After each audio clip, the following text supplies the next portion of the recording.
Hey guys, we're here on episode 116 talking about starting up a dental practice. It's one thing to start one, it's another thing to stay up. 3, 5, 10 years later, let's talk about how we do that. Hey everybody, what's up? Welcome to the 88 Show. This is the internet's only dental show where we talk about what matters most in marketing. I'm your host, Joshua Scott. This is episode 116. Man, feeling good coming off the weekend. Very special anniversary weekend. I celebrated 23 years. Wait, hold on one second. I was just telling everybody it's been 23 years. We celebrated over the weekend. Aww. Good job. You too. You did it. I'm so proud of you. I'm proud of you for too. Staying married to me. It's not that hard. So it's not? No, you're a nice guy. All right. Is that it? Yep, I know you love it.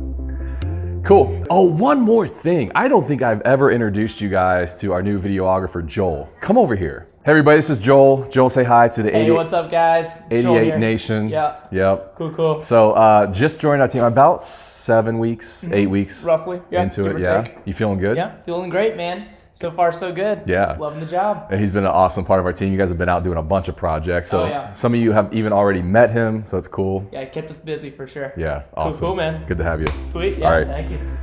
All right, man, now that all that is taken care of, let's get into this month's topic. We're talking about from startup to stay up.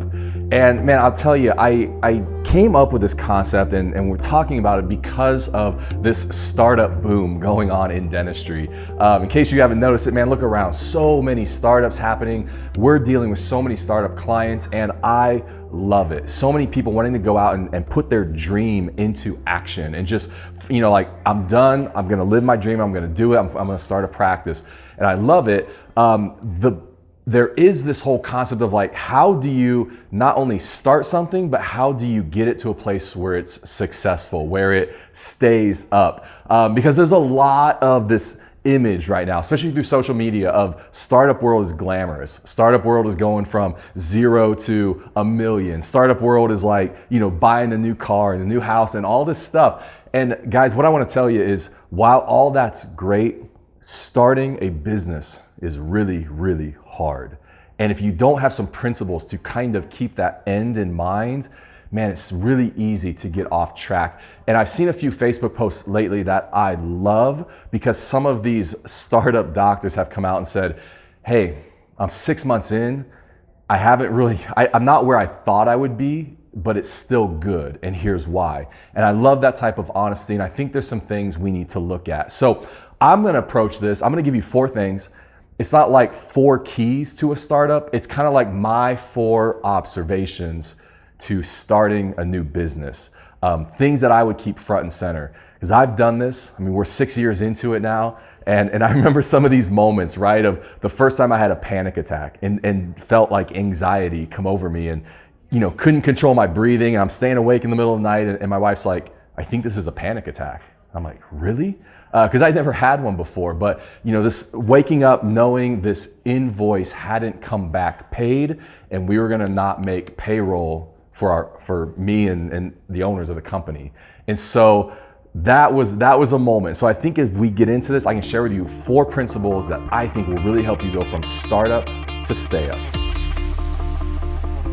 All right, guys. So the first thing I want to share with you is to be patient.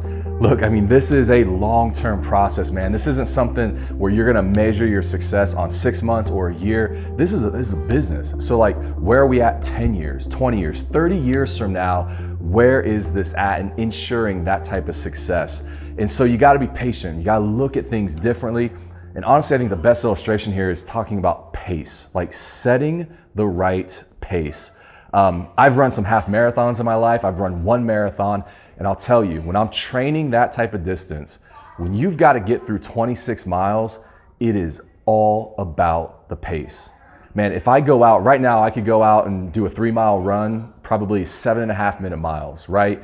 3 miles though, I'm exhausted at the end of it. If I tried to go 26 miles at that 7.5 minute pace, no way, I'm done by 3. So you literally have to slow it down, like have that discipline to go, I need to run 8-minute, 45-second miles because I know that like I need to get to 26. And so like it's this weird deal of slowing down and almost feeling like you're losing. You know, like you're seeing other people run faster, but knowing in the end that you're going to get to where you need to go. And so, man, be patient, pace yourself, knowing you got to get to 10 years, 20 years, 30 years. Here's 3 quick action points that I think will help. Number 1, set realistic goals. You know, you don't hit $1 million in your first year. That's fine. Like, it's so fine. Set realistic goals, right? Number 2, control expenses. The best thing you can do to pace yourself is to control your expenses of the practice and don't get overburdened. Number 3, celebrate wins, celebrate milestones for you personally, with the team, with the practice. Take moments to celebrate, all right? Number 2 is separate yourself from the business. And I put in parentheses here, your mental health. Like, you gotta be able to separate who you are from actually what is going on or what you do. And man, I'll tell you, as a business owner in a startup, the highs are high, the highs are higher, but the lows are lower. And you can get into this cycle of, man, you close a big case, or you have a really great month, and so now you want to hire, you want to buy equipment, you want to do all this, but then literally the next week something happens. You know, hygiene falls apart, you know, patients cancel, bills come due, and all of a sudden you're just like, how am I going to do this? And so learn to kind of ride those waves. Don't make decisions at the top, don't make decisions at the bottom either, right? Somebody told me a long time ago, give yourself permission to give up today, but when you get up tomorrow, go at it again. And so, man, you're gonna have some of those days. It's okay to go to bed and be like, I'm giving up.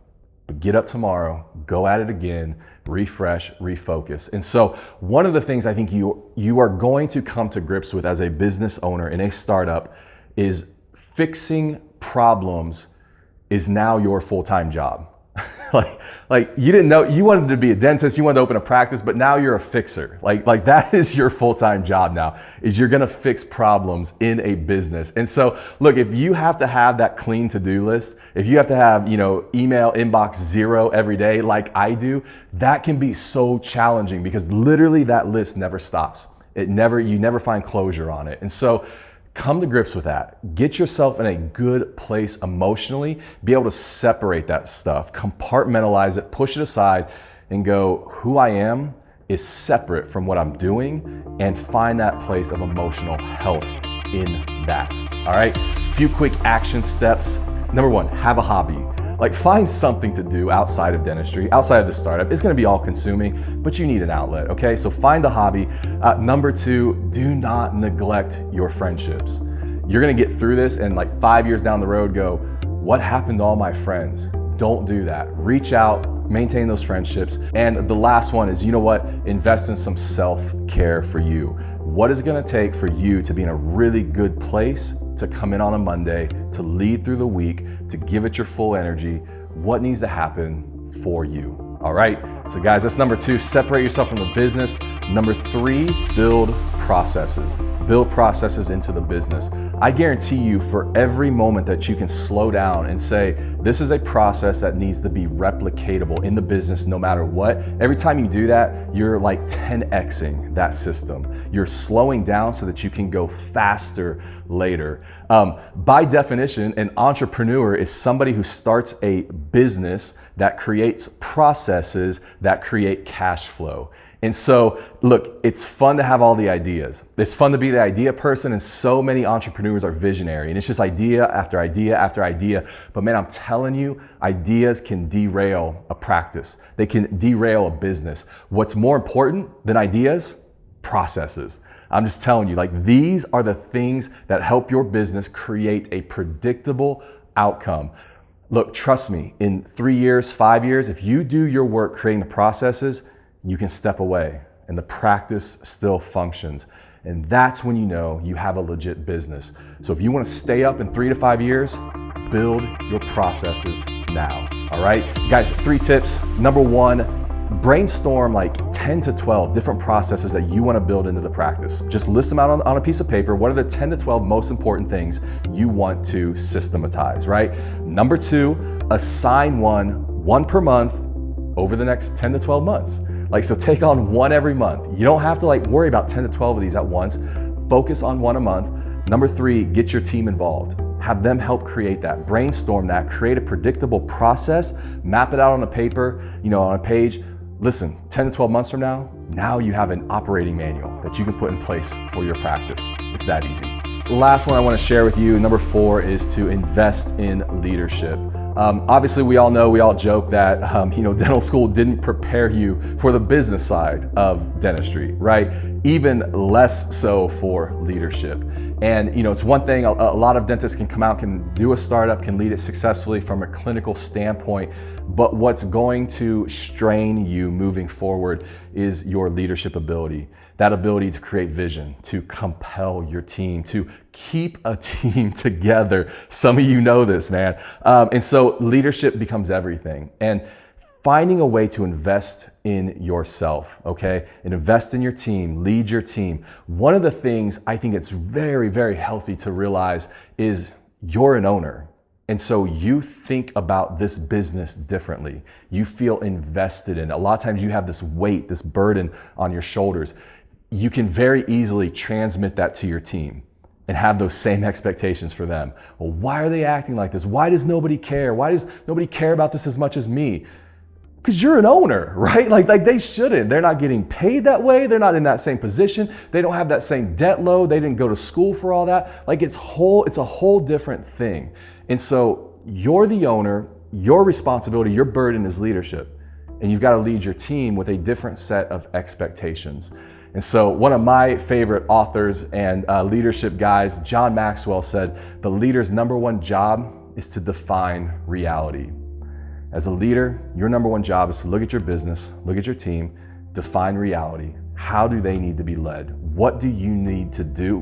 Where are you currently? What do you need to do to get to the next spot? And so leadership is hard. Find some resources. My tip for this, find some resources to invest in yourself. For every clinical CE course you're taking, find a leadership alternative to put into yourself. Whether it's a book, find some leadership courses.